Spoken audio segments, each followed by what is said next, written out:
Bonsoir bien-aimés, bonjour, ça dépend à l'heure dans laquelle vous vous trouvez. Nous sommes là encore ce soir pour parler et prier ensemble avec vous. Et sans plus tarder, nous allons lire dans deux passages bibliques. Le premier passage, c'est dans Proverbes chapitre 4, verset 23. Et le deuxième, c'est dans Jérémie chapitre 17, verset 9 à 10. Proverbes 4, verset 23, nous lisons notre Seigneur. Garde ton cœur plus que toute autre chose, car de lui viennent les sources de la vie. Jérémie 17, 9 à 10. Le cœur est tortueux par-dessus tout et il est méchant. Qui peut le connaître? Moi, l'Éternel, je prouve le cœur, je sonde les reins pour rendre à chacun selon ses voies, selon le fruit de ses œuvres. Parole du Seigneur. Bien-aimés, nous avons lu ces deux passages. Voilà pourquoi j'intitule le message de ce soir « La guérison du cœur » ou « La guérison de l'âme ». Alléluia. Bien-aimés, c'est très important que nous puissions connaître ces choses. Un cœur qui est malade, un cœur qui est dans une forme de maladie ne peut pas être la stabilité du corps. La plupart des enfants de Dieu, la plupart des hommes de Dieu, la plupart des chrétiens, que ce soit le monde en général, ils sont souvent malades. C'est parce que le cœur qui correspond à l'âme a des problèmes ou a des maladies. Voilà pourquoi on a besoin de la guérison de l'âme ou de la guérison du cœur. Pourquoi le cœur? Le cœur, c'est un organe du corps qui ne se voit pas à l'œil nu. Le cœur est souvent caché. Le cœur est enfermé dans le corps. On ne peut le voir, mais seul Dieu peut le voir et sonder le cœur. Alléluia. Voilà pourquoi nous devons comprendre ces choses. C'est pourquoi la Bible dit ici, garde ton cœur plus que toute autre chose, car de lui viennent les sources de la vie. Du cœur viennent les sources de la vie. Du cœur peut provenir beaucoup de choses bonnes, parce que nous avons été faits à l'image et à la ressemblance de Dieu. Dieu n'est pas une affaire de multitude, mais Dieu n'est pas une affaire collective. Dieu est une affaire personnelle. C'est-à-dire qu'il vous faut privatiser Dieu. Et pour privatiser Dieu, c'est au moyen du cœur. Alléluia. Parce que nous devons personnellement désirer Dieu dans nos cœurs. Même si vous ne maîtrisez pas certains domaines, aspects de votre vie, même si vous ne maîtrisez pas certains aspects de déroulement des choses qui se passent dans votre vie, alors sachez une chose, que c'est au travers du cœur qu'il y a beaucoup de tuyaux et qu'il y a des sources pour lesquelles on peut y puiser. Parce que vous avez été fait à l'image et à la ressemblance de Dieu. Et c'est ça qui doit être la préoccupation de l'homme spirituel. Être à l'image et la ressemblance de Dieu. Voilà pourquoi ici le proverbe nous parle du cœur. C'est pourquoi nous devons veiller à garder notre cœur. Et quand nous veillons sur le cœur, il y aura beaucoup de sources que nous trouverons et qui fera en sorte que nous puissions prospérer, aller loin et de l'avant dans nos vies. Dieu respectera toujours votre vision. Car on ne peut pas t'empêcher de divinité. On ne peut pas vous empêcher on ne peut pas vous emporter dans une divinité que vous ne comprenez pas. Alléluia. Si vous n'êtes pas satisfait, ça sera une maladie dans les os.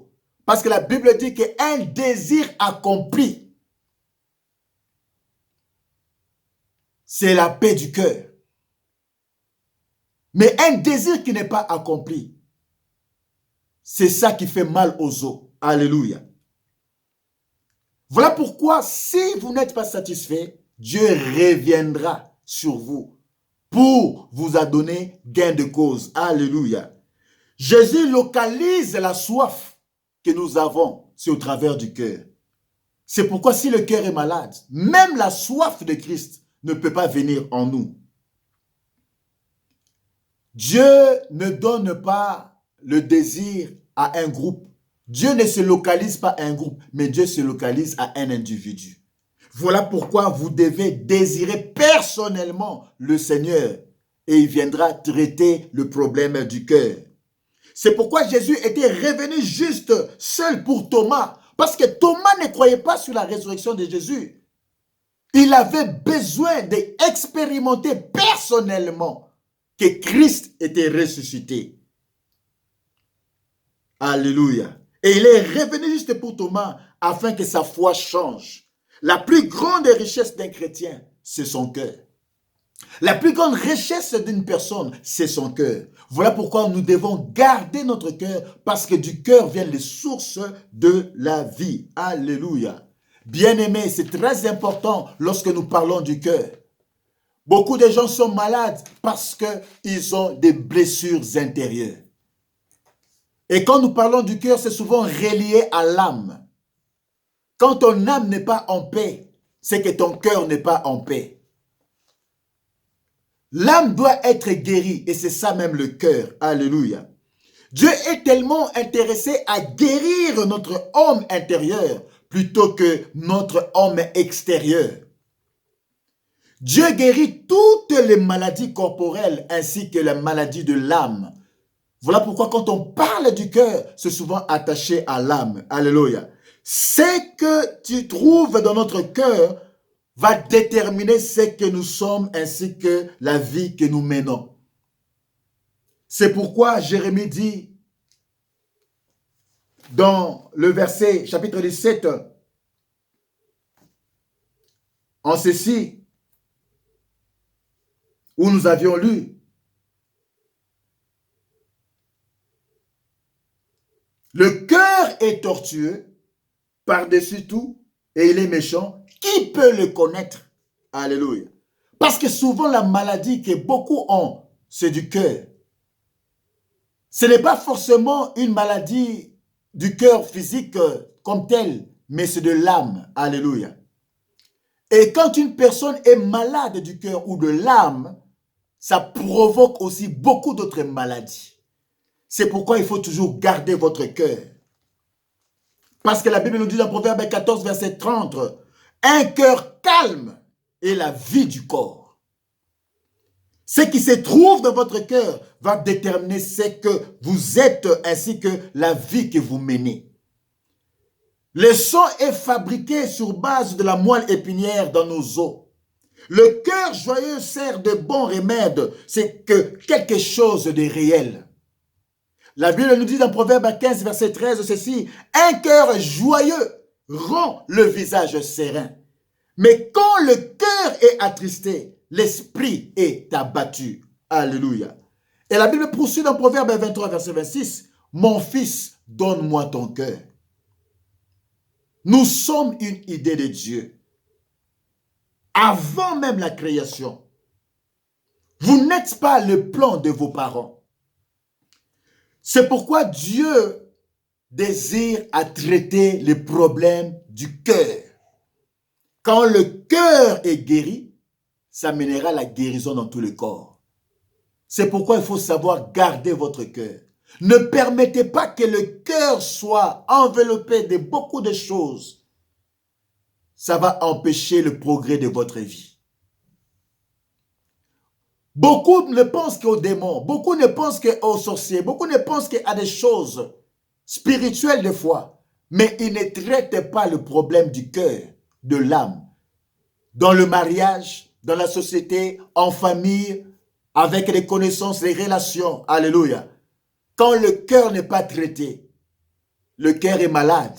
C'est la maladie aussi du corps. Et ça amène la fermeture de votre ciel.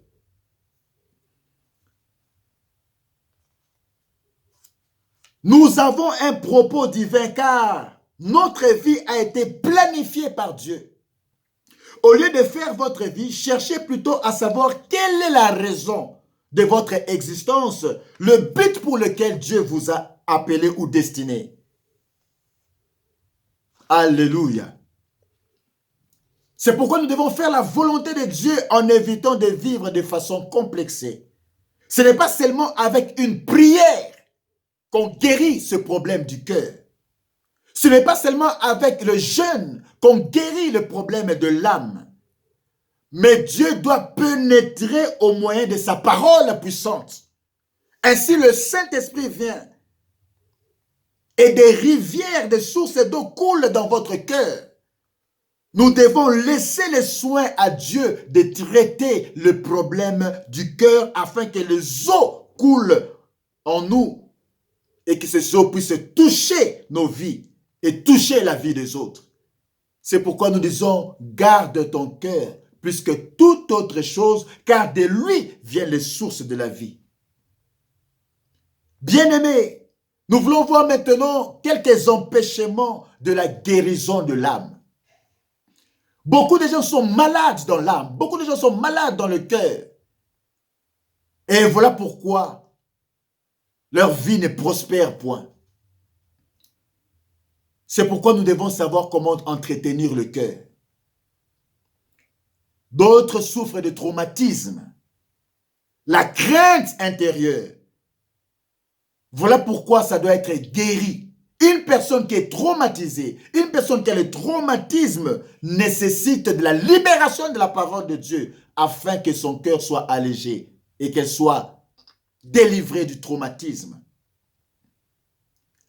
L'autre chose qui empêche l'épanouissement du cœur, c'est le doute. Le manque de confiance en Dieu.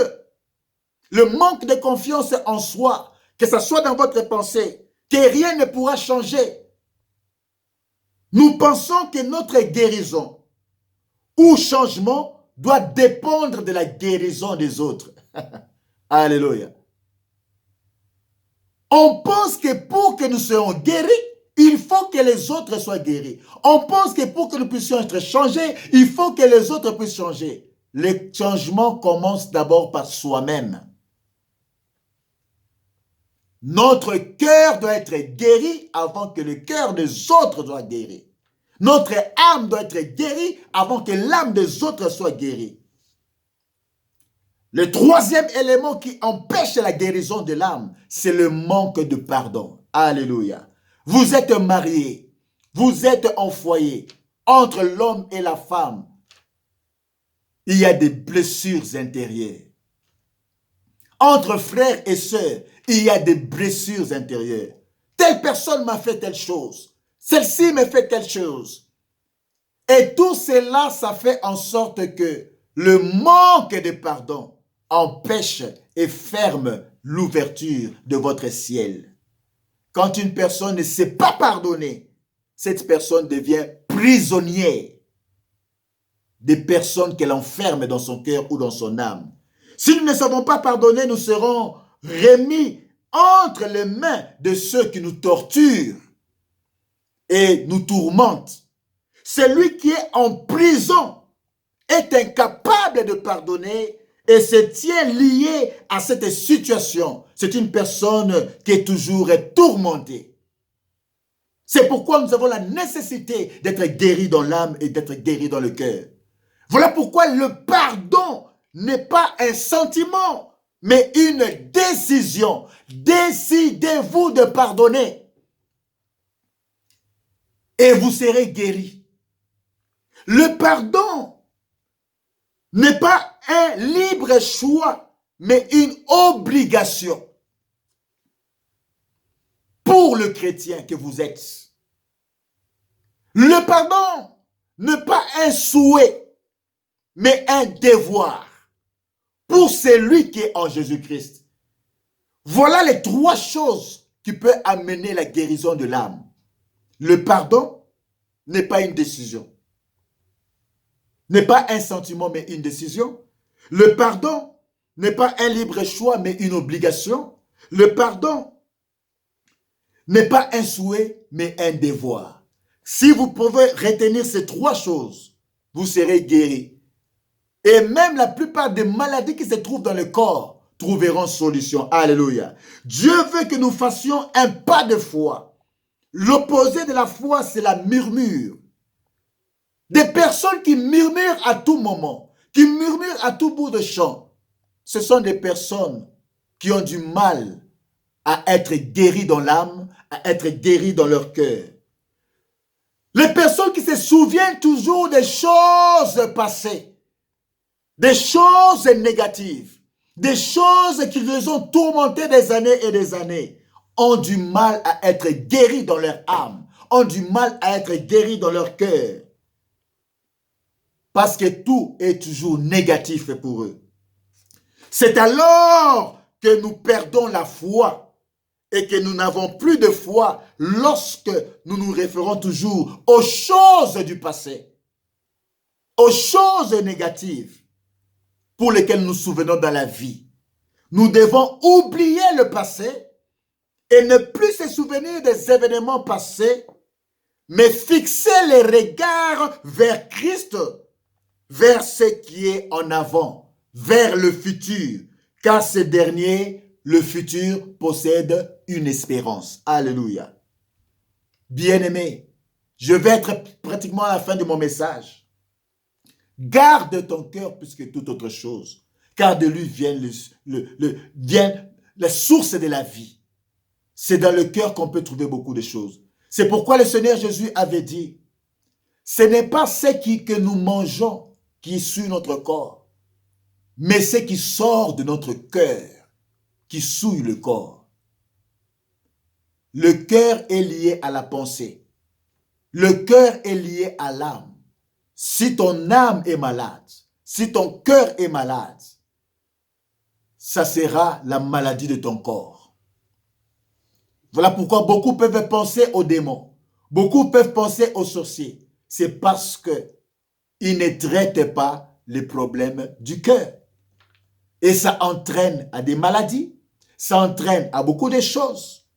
Parce qu'ils gardent beaucoup de gens prisonniers dans leur cœur. Enfant de Dieu que tu es là, que tu me suis présentement, si vous gardez les gens prisonniers, si vous gardez votre mari prisonnier, vous gardez votre femme prisonnier, vous gardez vos enfants prisonniers, vous gardez vos relations prisonniers, par rapport aux événements passés qui se sont déroulés dans votre vie, sachez que vous êtes un candidat à demeurer avec un ciel fermé. Parce que le pardon, c'est un choix.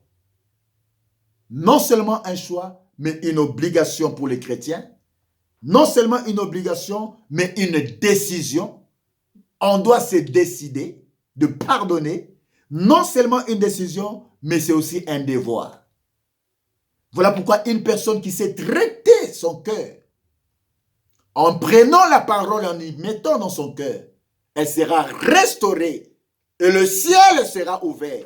Ce qui était difficile deviendra facile. Ce qui était compliqué sera facile. Pourquoi? Parce que vous avez libéré votre cœur. Alléluia. Voilà pourquoi le cœur de l'homme est tortueux. Quand le cœur est guéri, vous n'aurez pas le souci du succès des autres. Quand le cœur est guéri, le succès des autres sera votre exemple pour applaudir les autres. Quand votre cœur est guéri, vous n'aurez pas l'esprit de compétition. Alléluia. Vous allez vous contenter de votre grâce. Quand votre cœur est guéri, vous n'allez pas vous précipiter. Vous ferez les choses à point. Ce n'est pas parce que celui-ci a fait telle chose que je dois faire cela. Quand votre cœur est guéri, vous n'aurez rien à prouver au monde. Parce que vous ferez les choses à point selon le temps de Dieu. Et votre ciel va s'ouvrir.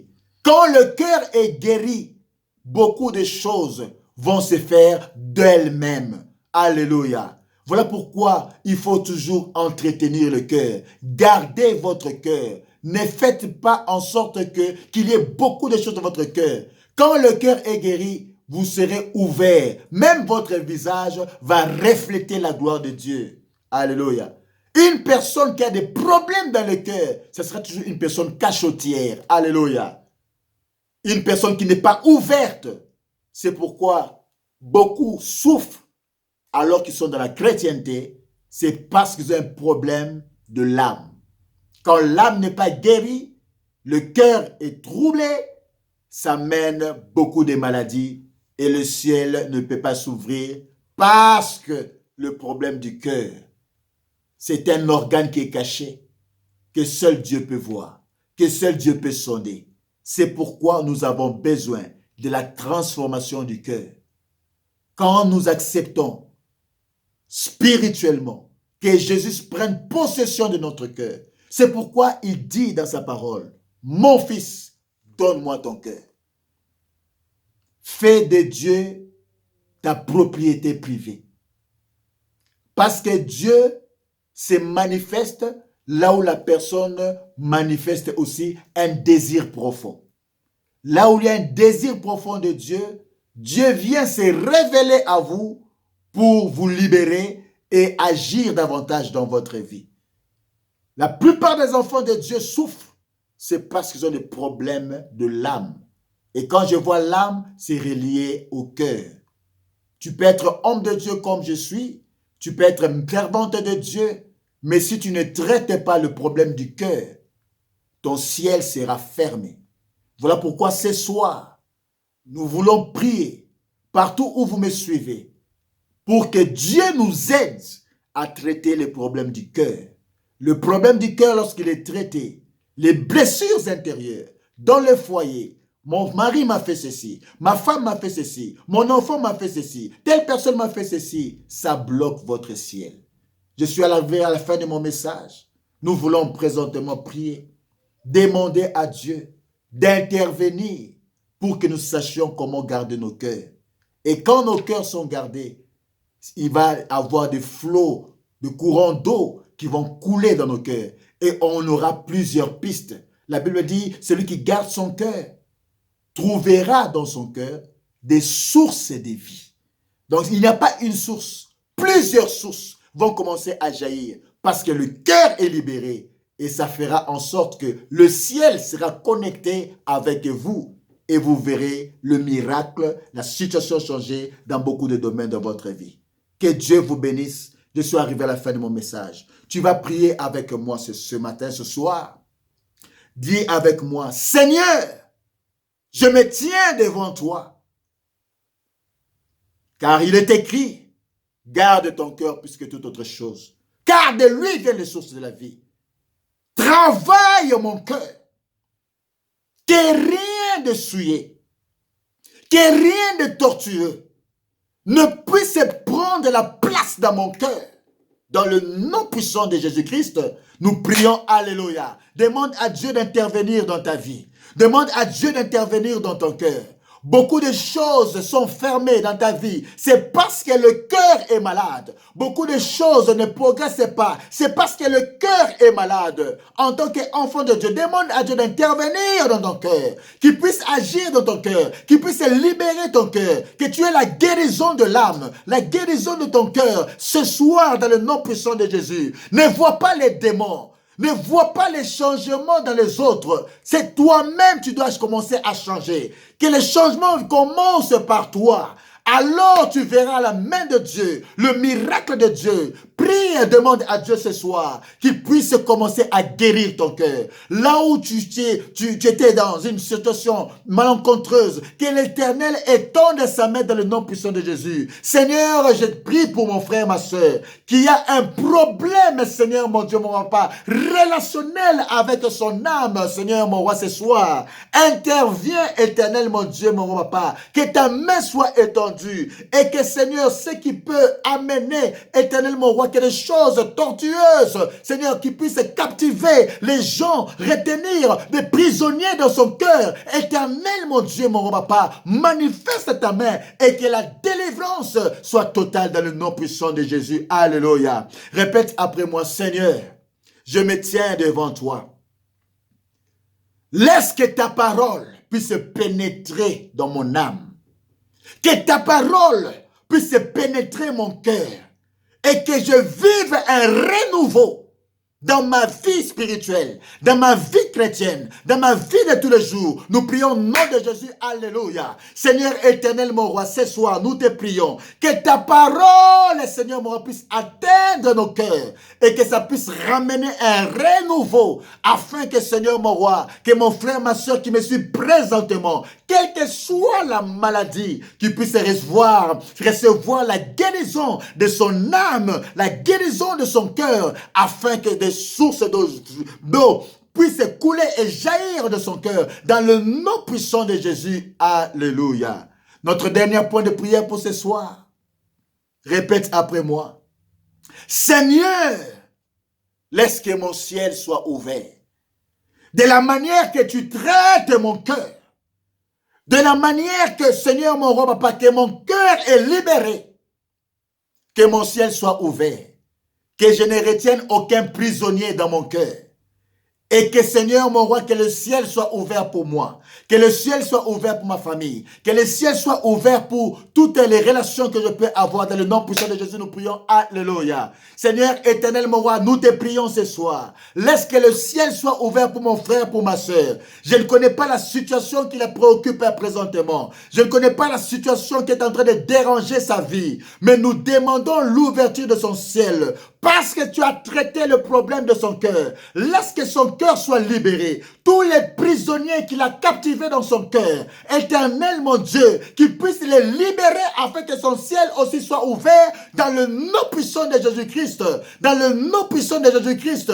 Éternel, manifeste ta grâce, manifeste ta puissance, manifeste ton bras étendu afin que tous ceux qui se retrouvent dans cette situation, qu'ils soient guéris de l'âme, qu'ils soient guéris dans leur cœur, dans le nom puissant de Jésus-Christ. Alléluia.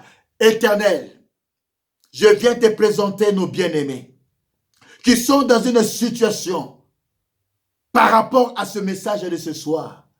Toi qui traites le cœur, toi qui sondes le cœur, Seigneur, sonde le cœur, guéris l'âme qui a été brisée, guéris le cœur qui a été contrit, guéris et restaure, que la restauration, Seigneur mon roi, soit dans le cœur et dans l'âme, afin que le ciel soit ouvert dans la vie de mon frère, dans la vie de ma soeur, dans le nom puissant de Jésus, et que le malin ne captive pas son cœur, mais qu'il soit libéré dans le nom puissant de Jésus. Ainsi nous avons prié. Merci pour ta grâce, merci pour ta puissance, merci pour ta force, et que Seigneur mon roi, que la bonne santé soit dans le cœur, afin que mon frère, ma soeur, revive un renouveau. Dans le nom puissant de Jésus, nous t'avons ainsi prié. Amen. Soyez bénis, que Dieu vous bénisse et nous nous retrouvons pour la prochaine occasion. Amen.